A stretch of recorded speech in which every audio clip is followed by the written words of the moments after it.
तो श्रीनाथ जी की बड़ी प्यारी एक लीला, बड़ी प्यारी एक घटना, कैसे भगवान प्रेम का दान करते हैं और जिस हृदय में प्रभु प्रेम बनकर के विराजते हैं उस हृदय के द्वारा होने वाली सेवा को भी भगवान कैसे सम्मान देना जानते हैं। इसलिए मैंने कहा ना, प्रीति की रीति रंगीलो ही जाने।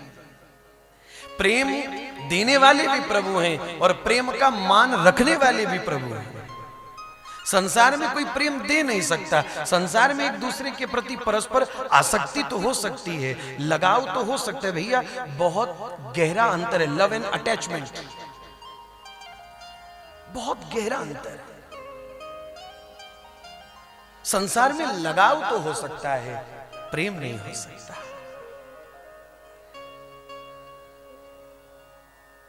इसलिए प्रेम के दाता भी प्रभु हैं, प्रेम देने वाले भी प्रभु हैं और दिए हुए प्रेम का वहन करने वाले भी प्रभु हैं।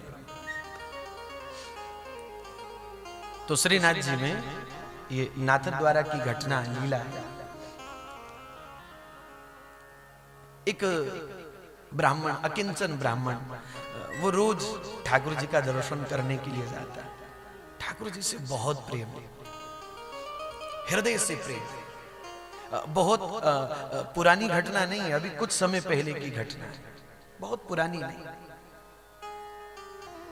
किसी सतयुग त्रेता द्वापर की घटना नहीं, इसी कलयुग की घटना है और कुछ वर्ष पहले की घटना है।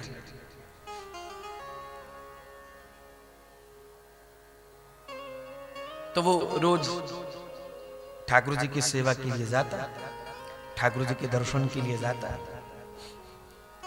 कभी कभी जो मन में भाव आए वो ठाकुर जी को कभी निवेदित कर देता, कभी सुना देता और बड़ा बड़ा प्रेम करता वो ठाकुर जी से।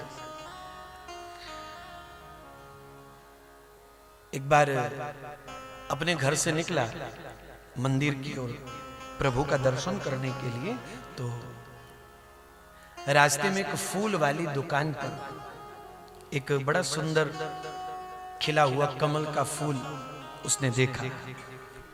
एक ही था, केवल एक ही था। तो जैसे ही उसकी दृष्टि पड़ी तो कमल के पुष्प को देखते ही उसने अपने हृदय से उस पुष्प को ठाकुर जी को निवेदित कर दिया। बोले ये जो पुष्प है ये तो श्रीनाथ जी की सेवा में आने के योग्य है। ये पुष्प अगर ठाकुर जी अपने मुकुट पे धारण करें, अपनी पगड़ी पे धारण करें तो कितना सुंदर श्रृंगार होगा प्रभु का। तो उसने पुष्प को देखते ही हृदय से वो पुष्प प्रभु की सेवा में निवेदित कर दिया। और जैसे दुकान पर बड़ा उस पुष्प को लेने के लिए, हृदय से तो निवेदित कर ही चुका, अब भाई ले करके खरीद करके उसको मंदिर तक लेकर के जाऊं, प्रभु की सेवा तक उसको पहुंचाऊं। जिस समय उस ब्राह्मण ने, उस भक्त ने वो पुष्प देखा और ठाकुर जी को निवेदित करने का भाव हुआ, उसी समय उसी पुष्प के ऊपर एक सेठ जी की नजर पड़ गई। अब हुआ ये कि भक्त ने देखा तो उस पुष्प को प्रभु की सेवा में न्यौछावर करने का भाव आया, और सेठ जी ने देखा तो देखते सेठ जी के मन में आया, आहा कितना सुंदर फूल है, अपनी सेठानी के जूड़े में जाके लगाऊं, सेठानी बड़ी प्रसन्न हो जाएगी। अपना अपना भाव है सबका। एक भक्त ने देखा तो प्रभु को निवेदित करने का भाव हुआ, एक विषयी व्यक्ति ने देखा तो सोचा कि ये पुष्प मैं अपनी सेठानी के जूड़े में जाके लगाऊंगा, बड़ी प्रसन्न हो जाएगी। दोनों ने देखा, एक ही समय में दोनों उस पुष्प को लेने के लिए दुकान पे पहुंच गए। समस्या ये थी कि फूल तो एक ही था और लेने वाले दो थे। ब्राह्मण ने दुकानदार से कहा, ये फूल मुझे दे दो, क्या इसकी सेवा है, सेवा लियो और ये फूल मुझे दो, मैं ठाकुर जी की सेवा में इसको लेकर के जाऊंगा। इतने में वो सेठ जी भी पहुंच गए। इस फूल के ऊपर हमारा अधिकार है, इस फूल को तो हम लेके जाएंगे। ब्राह्मण बोला, पहले हमने देखा है और जैसे ही हमने देखा इस पुष्प को हम ठाकुर जी की सेवा में निवेदित कर चुके हैं, बस लेकर के जाने की आवश्यकता है केवल। लेकर के जाना, वहां तक पहुंचाना बाकी है। हम तो हृदय से न्योछावर कर चुके। सेठ जी बोले तुम अपने हृदय से अपने प्रभु को न्योछावर कर चुके, मैं इसको देख करके हृदय से अपनी सेठानी को न्योछावर कर चुका, इसको तो हम लेके जाएंगे। मैं फिर कहूं किसी बहुत पुराने युग की कथा नहीं है, इसी कलयुग की कथा है और कुछ वर्षों पहले की कथा है, बहुत पुरानी नहीं, कुछ समय पहले। ब्राह्मण बोला हम लेके जाएंगे, सेठ जी बोले हम लेके जाएंगे। दुकानदार इतने में बोला भैया झगड़ा मत करो, जो ज्यादा दाम देगा फूल वही लेके जाएगा। तो दाम लगना शुरू हो गया। ब्राह्मण के पास था ही क्या, अकिंचन सा तो ब्राह्मण था, भिक्षावृत्ति से जीने वाला ब्राह्मण था। अब उसके पास इतनी संपत्ति तो थी नहीं, पर फिर भी प्रभु की सेवा का मन में भाव था। उसके पास जो था उसने सब लुटा दिया। ब्राह्मण जितना बोले सेठ जी से 2 गुना बोले। 2 रुपए की कीमत का फूल करते करते 1000 तक पहुंच गया। और उस पुष्प के लिए ब्राह्मण ने अपनी सारी जीवन भर की संपत्ति लगा दी। बोले ये पुष्प तो मेरे ठाकुर जी की सेवा में ही जाएगा, क्योंकि मैं हृदय से न्योछावर कर चुका। सेवा का भाव था। जब 2 रुपए की कीमत का फूल 1000 तक पहुंचा, इतने में सेठ जी ने सोचा कि 1000 का फूल लेकर के जाऊंगा, सेठानी के जूड़े में लगाऊंगा, 2 घंटे के बाद फूल सूख जाएगा, सेठानी निकाल करके फेंक देगी, कोई फायदा तो है नहीं। वही 1000 के गहने बना के दूंगा तो जिंदगी भर मेरे गुण गाएगी। तो सेठ जी बोले देखो ब्राह्मण, 1000 का फूल है, तुम ही लेके जाओ, मैं नहीं लेता। सेठ जी तो किनारा कर गए। उस ब्राह्मण ने जीवन भर की संपत्ति, जीवन भर की कमाई, उसके पास उसका जो था सब लुटा दिया। उसने भाव था ठाकुर जी की सेवा का, सब लुटाया। पुष्प लेकर के जैसे मंदिर तक पहुंचा तो पहुंचते पहुंचते देर हो चुकी थी। वो मोल भाव आदि सब करने में बहुत देर हो गई थी। राजभोग हो चुका था, ठाकुर जी का मंदिर बंद हो चुका था, पट बंद हो चुके थे।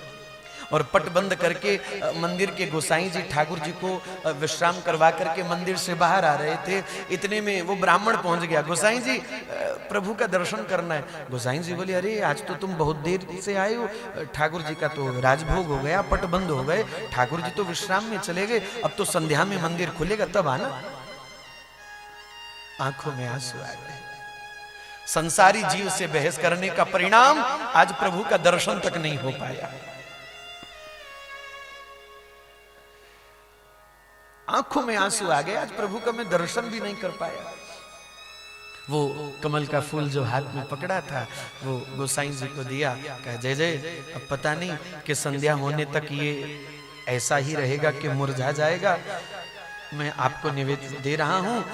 संध्या में जब आप पट खोलोगे, ठाकुर जी जब दर्शन देने के लिए पुनः विराजेंगे, यदि आप उपयुक्त समझें, यदि ये फूल उनकी सेवा में जाने के योग्य हो तो उनके चरणों में निवेदित कर देना।